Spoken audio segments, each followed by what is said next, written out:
오늘은 종료주일로 지킵니다. 우리 창조주 하나님께서는 여러분들 위해서 여러분들을 살리고 죽음에서 건지고자 구원자 되시는 예수님을 보내주셨습니다. 이 말은 죄로 우리는 죽을 수밖에 없는데 예수께서 내 죄값을 치러 주심으로 말미암아 우리가 새 생명을 얻게 된 거죠. 그래서 예수님의 죄값은 십자가의 죽으심입니다. 바로 예수님은 예루살렘 성에 마지막에 입성하시고 일주일간의 시간을 보내신 다음에 금요일 날 체포되셔서 십자가에 처형이 되십니다. 그래서 예루살렘에 마지막 입성하는 그날을 종료주일이라고 부릅니다. 예수님이 구세주라고 한때 많은 사람들은 열광하고 추정했습니다. 그랬던 그 열광했던 사람들이 예수님을 배신하고 예수님을 십자가에 못 박으라고 외칩니다. 그리고 강도 바라바를 대신 살려주라고 얘기합니다. 그들의 그 악함이 곧 우리들의 악함이요 우리들의 모습입니다. 다시금 우리들 안에 그 모습을 통렬히 반성하며 주님 앞에 회개하는 마음으로 이 종료주일과 고난주간을 보내길 원합니다. 하나님께서는 이미 그런 우리들의 모습을 예견하고 계셨습니다.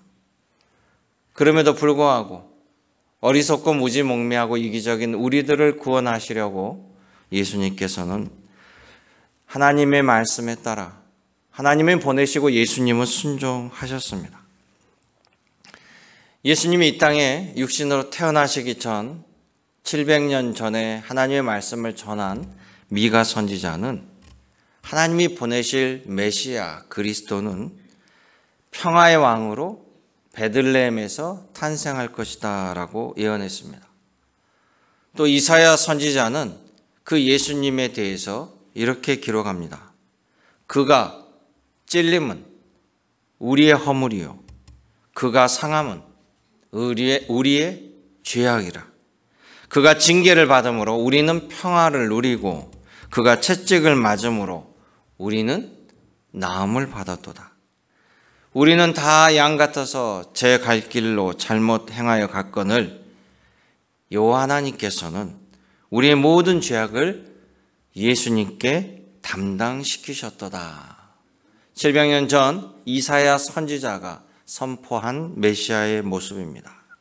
바로 그 메시아께서 이제 모든 수모와 채찍과 또 십자가에 처형되는 과정 속에 당시에 여러 사람들의 선택의 모습이 보입니다.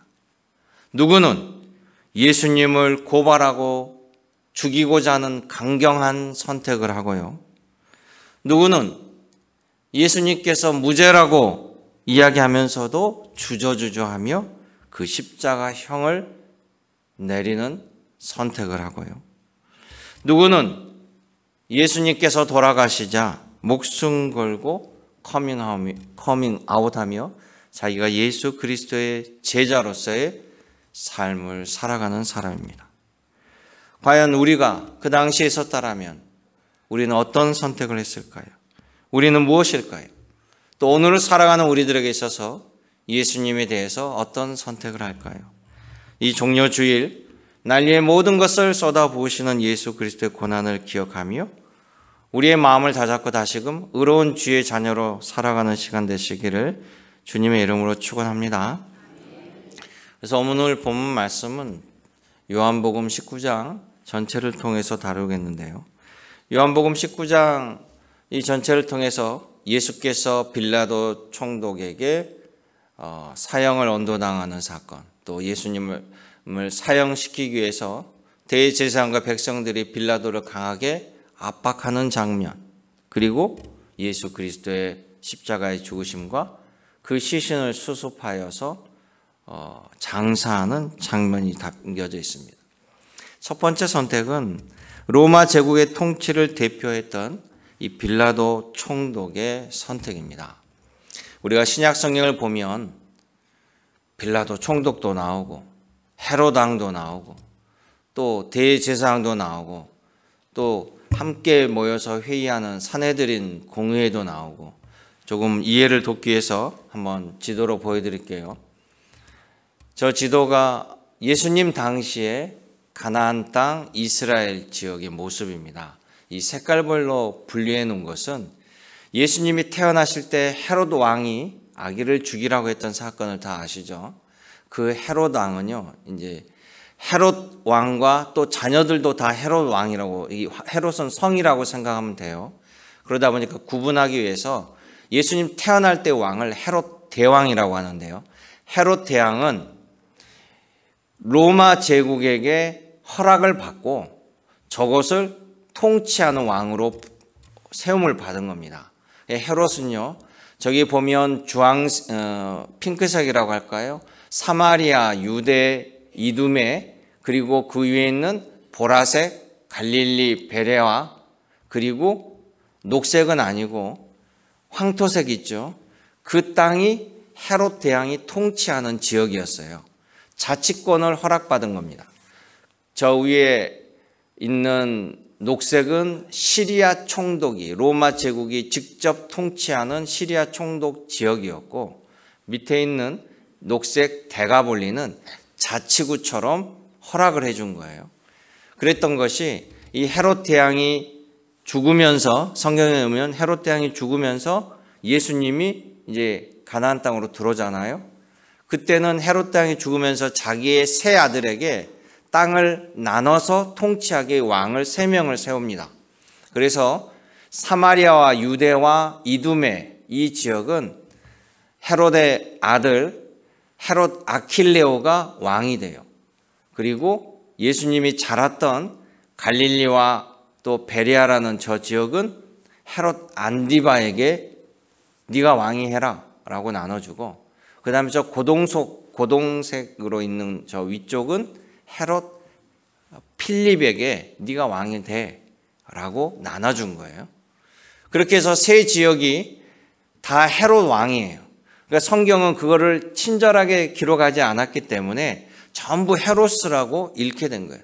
나중에 헤롯의 손자들도 헤롯 왕이라고 나오니까 그 헤롯이 예수님 태어날 때도 계신 헤롯이고, 예수님 돌아가실 때도 헤롯이고, 예수님 이후에 사도행전에도 헤롯이 나오는 이유가 거기에서 3대에 걸쳐서 나와서 그럽니다. 그런데요, 저 사마리아와 유대, 이두메에 있던 헤롯 아킬레오는 잘못을 저질러서 밀라니 백성들이 들고 일어나고 고소고발로 결국 황제가 그를 축출해버려요. 숙청을 해버립니다. 그리고 저 땅은 이제 예루살렘 성이 있는 중심지라 늘 밀란도 심하고 아주 골치 아픈 땅이었어요. 그래서 헤롯 왕을 축출하고 그곳에 로마에서 직접 통치하고자 총독을 보냅니다. 그게 바로 빌라도 총독이에요.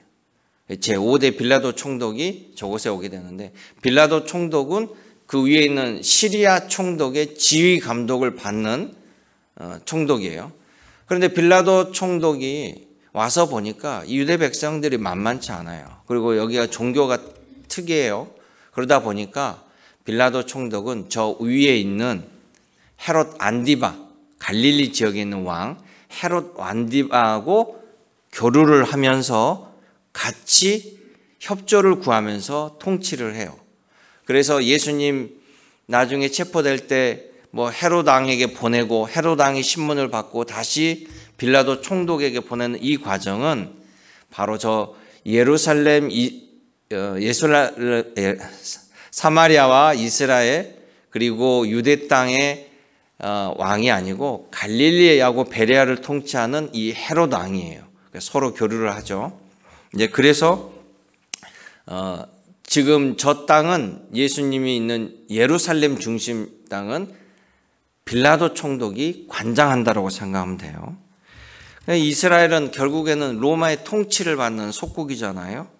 그래서 이 빌라도 총독이 왔는데, 빌라도 총독은 결국 백성들이 강하니까 아주 강한 철권 정치를 합니다.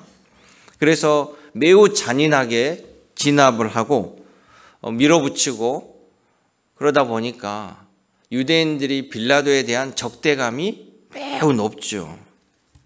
그래서 밀란도 자주 일어나는데 밀란을 막으려고 포갑정치했는데 이스라엘 백성들은 그것 때문에 또 밀란이 일어나니까 빌라도 총독이 제일 두려워하는 것은 밀란이에요. 소요 사태. 그래서 헤롯 왕과 산헤드린 공의회라는 게 있어요. 산헤드린 공의회는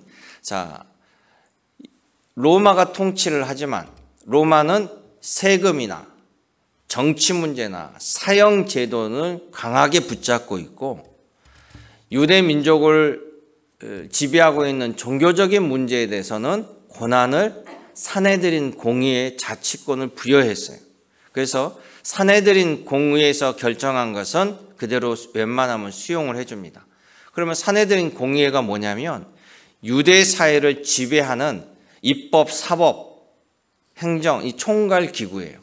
의장은 한 사람, 그의 대제사장, 그리고 의원은 바리새파에서, 그리고 사두개파, 사두개파는 제사장들이고요. 그 다음에 서기관, 또 서기관들은 바리새파입니다. 그리고 백성들의 대표인 장로, 이렇게 해서 딱 70명으로 구성되어 있어요. 그래서 저 산헤드린 공의회 의원은 우리나라 국회의원하고 매우 유사하나 훨씬 더 막강한 권한을 가지고 있다라고 생각하면 됩니다. 자, 그런데 산헤드린 공의회에서 공식적으로 고발을 합니다. 예수님을. 백성들과 함께 빌라도 총독에게 예수를 고발하는데 제목은 반란군의 수괴예요. 자기가 왕이라고 한다. 로마를 체제를 전복시킬 사람이니까 반란죄로 사형을 처해달라 이래요. 그래서 요한복음 18장에 보면 바로 앞장에 보면 빌라도가 예수님을 집중 취조해요. 근데 빌라도가 예수님에게서 취조할 때 로마법에 저촉되는 죄를 찾지 못해요. 빌라도는 내부적으로 무죄라고 확신을 합니다. 그래서 빌라도가 예수님을 풀어주려고 해요. 그런데 유대인들은 그것을 받아들이지 않죠. 전부 다 들고 일어납니다. 예수님을 죽이라고 압박합니다. 예수가 왕이라고 했으니 반란죄 수괴인데 반란죄 수괴를 풀어준다는 것은 당신도 로마 제국에 대항하는 일조하는 사람이 될 것이다. 이렇게 압박을 해요. 근데 이 빌라도가 이렇게 합니다. 내가 예수를 취조해 봤더니 예수께서 하늘로부터 왕으로 오셨다라고 했으나 그 나라가 우리가 생각하는 그런 나라가 아니고 이 세상에 속한 것이 아니기에 로마법에는 저촉되지 않다. 그러니 처벌할 수 없다. 이게 빌라도의 주장이었어요. 근데 유대인들은 그렇게 되면 우리 모든 백성들이 들고 일어납니다. 라고 하니까 빌라도가 제일 두려워하는 것은 밀란이라고 그랬잖아요. 결국 예수님을 십자가에 처형을 언도하게 되죠.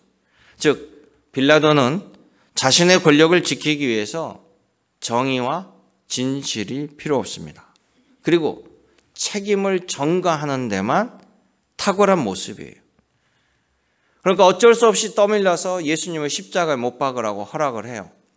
그리고 십자가에 못 박으라고 명령을 내리면서 예수님을 매달을 십자가에다가 표를 달게 해요.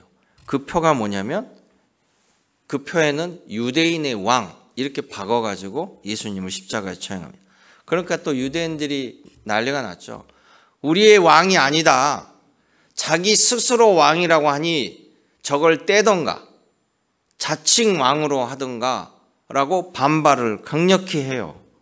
그런데 빌라도 총독이 물러나지 않아요. 거기에 대해서는. 뭐라고 얘기했냐면 나는 분명히 무죄라고 이야기했는데 너희들이 요청을 한 거니 너희가 유대인의 왕인 예수를 죽인 거야. 나는 이걸 뗄 수 없어 라고 해서 붙여놓은 거예요. 그것은 마태복음 27장에 보면 빌라도가 자신이 동조하지 않았다는 유대인들의 저 사형 판결에 자신은 동조하지 않았다는 표시로 판결한 다음에 손을 물에 씻는 장면을 보여주잖아요. 그러면서 뭐라고 하냐면 이 사람의 피에 대해서 나는 무죄하니 너희가 그 피의 죄가를 받으라. 이렇게 이야기하는 거예요. 빌라도의 성품이 나오죠. 성경에 보면 예수님을 취재하면서도요. 빌라도는 이미 이스라엘의 총독으로 왔기 때문에 야훼 하나님이 어떤 분이라는 것을 어느 정도 알고 있어요. 그런데 빌라도는 로마 제국 사람이잖아요. 로마 제국은 다신교예요. 수많은 신들을 섬기기 때문에 여러 신들 가운데 야훼 하나님 한 신 더 있다는 것은 상관없다라고 생각하는 거죠. 빌라도의 개념은 다신교니까. 그러다 보니까 또 신에 대한 존중하는 마음은 있어요. 그래서 뭐라고 하냐면 일부 사람들은 저분은 하나님의 아들이다. 또 이런 이야기를 하고 예수께서도 그러잖아요. 빌라도가 예수에게 물어봅니다. 너의 나라가 어디 있는데? 나는 너를 죽일 고난도 있고 너를 풀어줄 고난도 내가 있거든. 이렇게 얘기를 하니까 예수께서 뭐라고 해요? 그것도 야훼 하나님이 허락해야만 너가 할 수 있는 거지 위에서 허락하지 아니하면 너가 하지 못한다. 이런 얘기 또 하나님의 아들이라는 얘기를 듣고 빌라도가 중간중간 두려워는 해요. 인간적으로. 그러나 그가 하나님을 제대로 알지 못하기 때문에 하나님의 대적자의 길에 가버린다라는 거예요. 인간의 죄성입니다. 사랑하는 성도 여러분, 우리 가운데는 빌라도 같은 선택은 없으리라고 생각해요. 우리 모두 예수님을 구주로 믿고 예수님의 십자가의 대속으로 하나님의 자녀가 되었기 때문입니다. 예수님은 아직도 이 빌라도 같은 이들에게도 복음이 전해지기를 원하신다라는 거예요. 그게 예수님의 뜻이었습니다. 종료주일과 이 부활절을 맞이하여 바로 그 예수 그리스도의 사랑을 여러분 전하기를 원합니다. 여러분들이 그 일에 책임을 맡았음을 꼭 기억하시기를 원합니다. 두 번째 선택은 대제사장과 유대 백성들이 주도한 이 십자가의 처형의 선택이에요. 대제사장들, 바리새인들, 서기관들 이들은요 전문직이에요. 전문가. 우리로 말하면 전문가잖아요. 이 전문가들은 엄청난 기득권을 가지고 있습니다. 우리 뉴스를 요즘 보면서 이 전문직에 있는 사람들의 기득권이 얼마나 세다는 것을 알잖아요.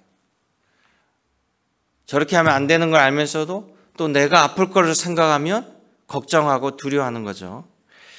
전문가라는 기득권이요, 오히려 예수님을 몰라보고 배척하게 된 이 대제사장과 율법 학자들이었어요.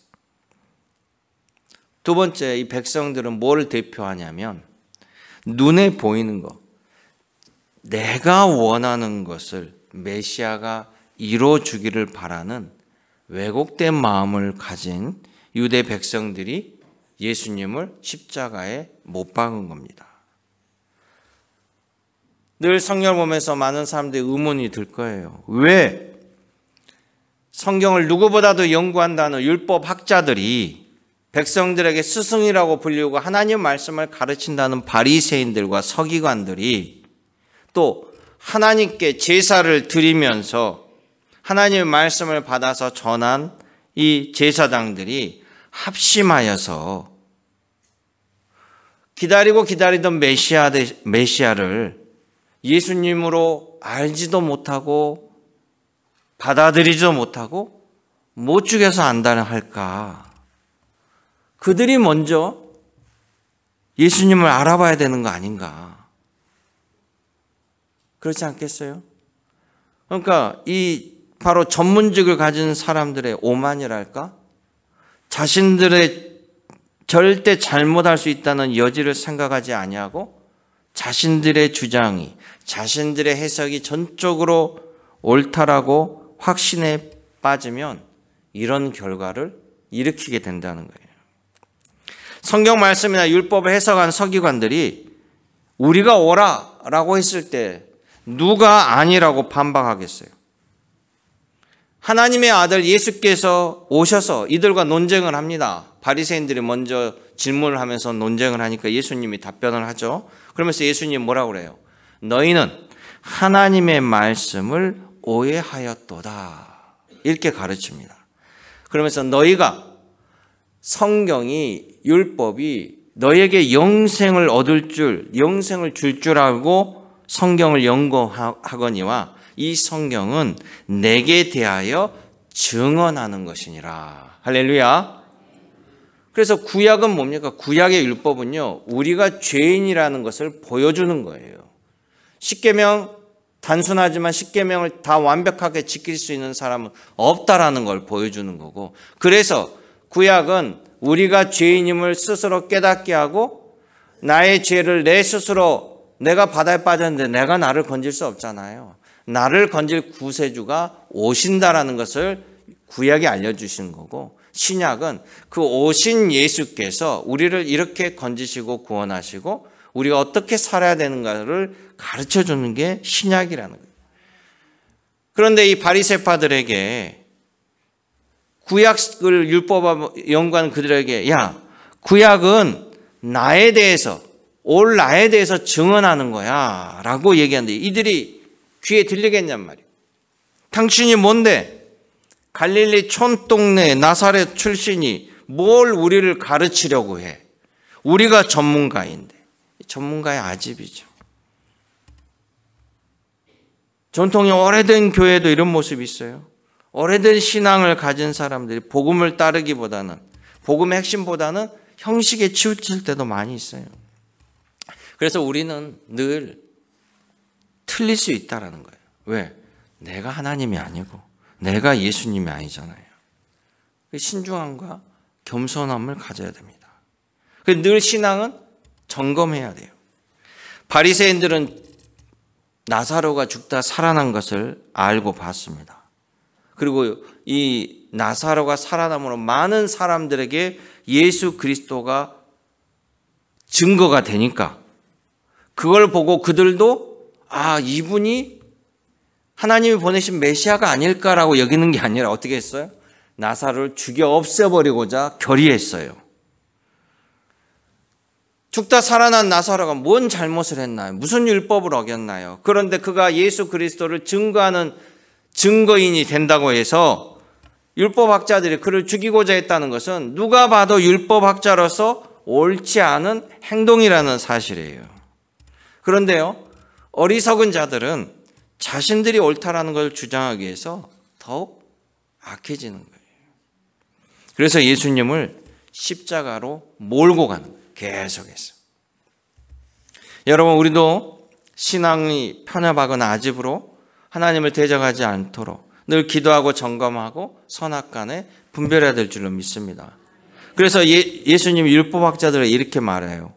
요한복음 5장 46절에 너희가 모세를 믿었더라면 또 나를 믿었으리라.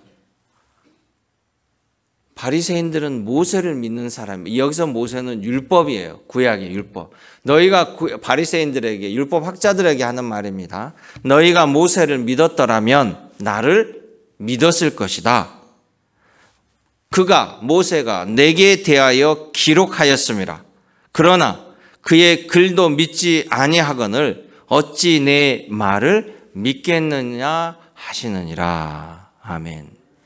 율법학자들의 그들의 지금 현재 상태를 정확히 지적하는 거죠.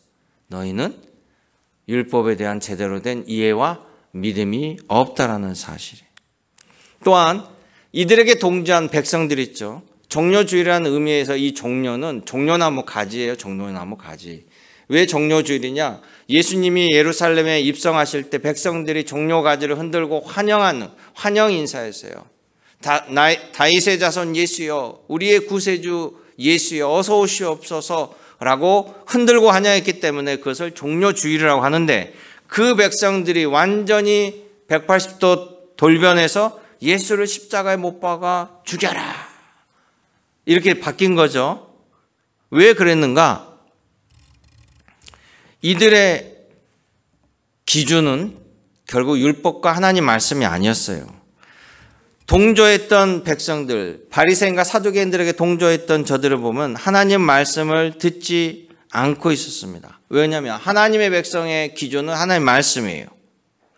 이사야서에서 이사야가 메시아에 대해서 이야기하면서 이사야서를 보면 예수 그리스도에 대한 이 많은 증거들이 선포됩니다. 예언들이. 그런데 거기서 이런 얘기에 하나님이 내 생각은 너희의 생각과 다르다. 하나님의 생각은 크고도 넓고 깊기에 하나님의 말씀을 따라야 하느니라. 이 이사야 선지자가 선포한 거예요. 그래서 이사야 선포자가 뭐라고 하냐면 너희는 귀를 기울이고 내게로 나와 들으라. 그리하면 너의 영혼이 살리라. 아멘. 그런데 당시 유다 백성들은요, 자신들이 보고 싶은 것을 보고 자신들이 원하는 것을 메시아가 해주기를 원한 거예요. 그래서 예수께서 들어오실 때는 우리의 기대를 품고 막 환영을 한 거죠. 대대적으로 환영한 거예요. 그 환영 속에는 예수께서 하늘의 군대를 데리고 오는 메시아로 로마 제국을 무찔러 다 죽이고 없애고 우리를 해방시켜줄 전쟁의 영웅, 민족 독립의 영웅으로 여긴 거예요. 그런데 예수님은 유대인들만을 위한 구원자로 오신 것이 아니라 온 인류를 위한 구원자로 오셨다는 사실이에요. 유대인들의 생각은 간장 종지 같은 생각이었다면 하나님의 마음은 태평양과 같은 마음이에요. 그러니까 하나님 뭡니까? 로마 제국도 죽여 없애버릴 존재가 아니라 그들 역시 모두 다 구원시킬 하나님의 백성으로 어떤 죄인들도 다 예수 그리스도를 통해서 용서받고 오게 하는, 그래서 기독교가 유대 민족 종교가 아니고 세계 종교라고 하는 이유가 거기 있다라는 거예요. 그런데 그들은 그 틀을 깨지 못했습니다. 그러니까 자신들이 원하는 방향으로 봤는데 자신들이 원하는 것을 하지 않으니까 실망을 한 거죠. 예수님은 그런 모습을 보이지 않아요. 느닷없이 원수를 사랑하라고 그래. 섬김의 모습을 보여줘요. 거기에 실망하죠. 급진자들은, 과격한 자들은 당연히 실망하지 않겠어요? 그러니 우리는 예수를 못 믿겠다. 예수님을 십자가에 못 박으라고 외친 겁니다. 그렇습니다. 이들이 예수님을 십자가에 죽이는 선택은요, 자신들이 바라는 대로 하지 않는 예수님은 하나님의 아들이 아니고 메시아도 아니라는 것이에요. 이것은 하나님을 섬기는 신앙인의 모습이 아니라 하나님을 종으로 부리는 사람들의 모습이에요. 혹시 우리들에게도 이런 모습이 있는지 되돌아보기를 원합니다. 주님이 원하시는 신앙을 이뤄가는 여러분 한 주간의 이 고난주간 되시기를 주님의 이름으로 간구드립니다. 세 번째 선택은 아리마대 요셉과 니고데모라고 하는 이 두 사람의 십자가 앞에서 선택입니다. 아리마대 요셉과 니고데모는 아까 보여드렸던 산헤드린 공회의 의원이었어요. 자, 예수님이 십자가에 처형당했을 때 예수님이 겟세마네 동산에서 붙잡힐 때만 해도 베드로는 칼을 꺼내서 저항을 하고 제사장의 그 종이었던 말고의 길을 치며 항거를 했죠. 그때 예수께서 칼을 도로 꽂으라 그랬습니다. 또 예수님께서 나사로를 살리러 갈 때 또 함께 가자, 함께 죽으러 가자라고 했던 제자들. 그런데 정작 예수님이 붙잡히고 가야바 법정에 서고 취조를 당할 때 도망가 버렸어요. 어느 누구도 예수님 십자가에서 매달려 계실 때 시신을 수습하거나 장례를 치른 제자가 없습니다. 그럼에도 불구하고 한 제자는 예수님을 팔아넘겼고 나머지 11제자는 예수님의 십자가에 매달려 있음에도 시신을 수습할 엄두를 못 내고 피하였는데 로마 총독 빌라도에게 당당히 가서 예수님의 시신을 달라고 해서 장례를 치룬 사람이 있어요. 놀랍게도 산헤드린 공의의 의원이었어요. 그것도 현직 의원입니다. 아리마대 요셉 니고데모라는 사람이에요. 특별히 이 니고데모는요, 바리새인이요, 바리새인. 그러니까 예수님을 십자가 못 박아 죽이려고 했던 주도 세력이죠, 주도 세력. 그리고 산헤드린 공의에서는 예수를 십자가에 못 박게 로마 제국에 고발하자라고 했던 회의가 공식적으로 열렸습니다. 그런데 아리마대 요셉, 그는요, 이미 예수님을 만나서 예수님의 말씀을 듣고 배운 적이 있어요. 그리고 예수님의 능력을 하나님의 능력으로 믿게 돼요. 그러니까 예수님을 찾아옵니다. 밤에. 감히 드러내놓고 대낮에 못 오고 밤에 숨어서 와요. 그리고 예수님과 대화를 통해서 예수님에게 가르침을 받고 예수님의 구주임을 믿게 되었어요. 그런데 드러내지 못했습니다. 제자임을 말하지도 못했어요. 어찌 보면 그냥 소극적으로 눈치 보는 제자였습니다. 왜 그러냐면 자신들의 동료와 산헤드린 공의의 대제사장들이 예수님을 죽이려고 하는 것이 워낙 거세니까 차마 드러내놓고 아니다라고 한가하지 못했어요. 그러나 그렇다라고 아무것도 안 한 것도 아닙니다. 마지막 산헤드린 공의에서 예수님을 죽음으로 몰고 가자 그때 이 둘은 반대했어요. 그 회의에서.